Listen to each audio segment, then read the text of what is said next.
So guys, this is the quick run around tour of plot 5, which is mine, which is the one that's mainly under construction still.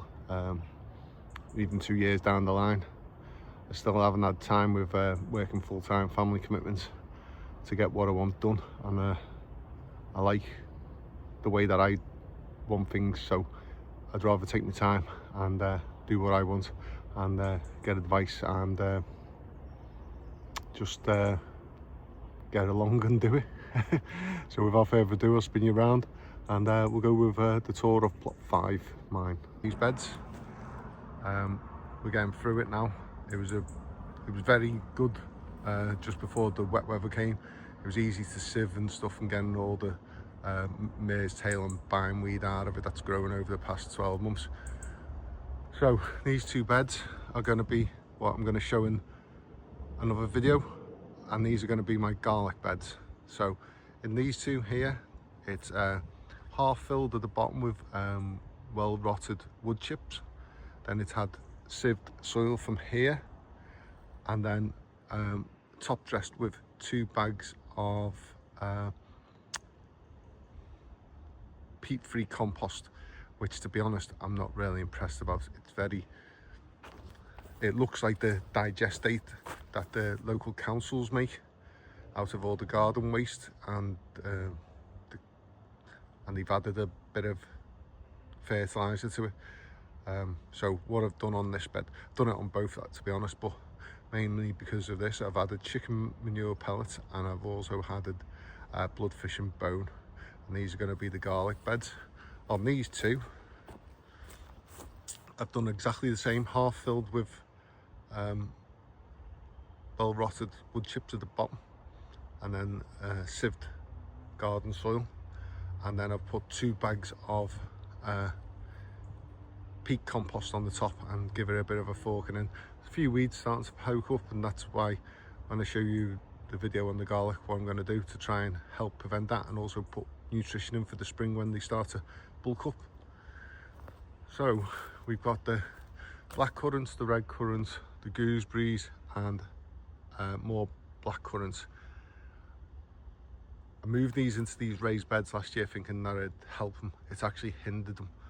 I'm going to actually take them out and put them in the ground over there, which I'll show you in a minute, and use these 4 beds for crops instead, even if it's just like 4 cabbages or 4 broccoli, or even just lettuce or whatever in the spring.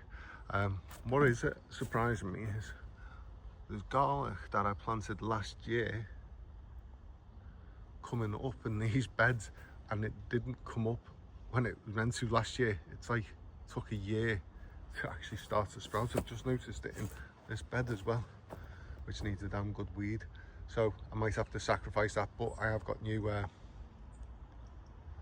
garlic to go in anyway. So this is our strawberry beds, so we've got 4 of them. In the one that's cut down, I've just weeded and took all the runners off and stuff. There is some runners still along the edge in case some of ours fail, but in this one needs cutting back. So we have first years in these 2 beds here, that's the 2nd year, and this is the 3rd year. This is because after 3 years they reckon that strawberries start to lose the size and vitality. I was watching a video from Tony O'Neill, and he says it's all to do about the compost and the way that the soil's aerated for them.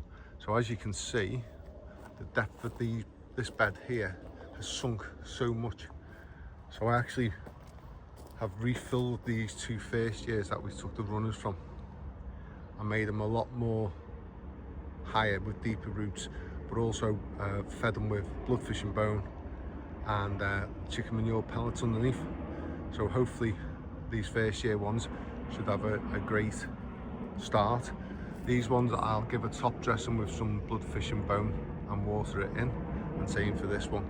So I'm gonna sort that out. And we've got the trees here, we've got the plum, the cherry and the pear, and then the big apple tree there that we inherited. On these beds, so these are the 2 beds that I was talking about. this one and this one. They are going to be the new black currant, red currant and white currant that I got from Mr. Terry King. Thank you again for that, Terry. Here we've planted 4 clumps of autumn gold, I think they're called, yellow raspberries, and we have 2 thornless blackberry bushes which I'm going to make a trellis to support them. Then we have here, we have 3 blueberry bushes.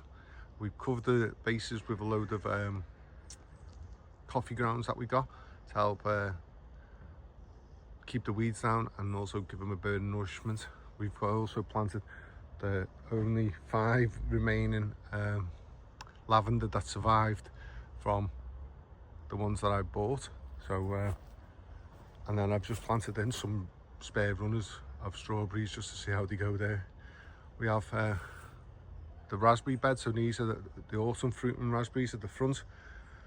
Hopefully they get more established. I'll cut them back down once we go into the winter months. Then we've got the mid-season ones, and then we have the summer fruit and raspberries, which, as you can see, I've started to erect a framework. I need to knock them down a bit more. It's a bit hard to whack them with a sledgehammer when they're so high. I didn't have some steps, but I've got some now, so I'm gonna actually get up on the steps and give them another foot knocking in.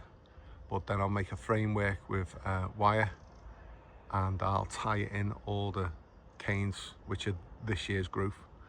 We have the carrot bed here and here, so the shed's going okay. Still need to sort that top end out and get it all flagged. The greenhouse is nearly empty. There's a few of the orange plum tomatoes left, and basically that's it for now. So hopefully you enjoyed the little tour of plot 5, and I'll speak to you again soon. Goodbye now.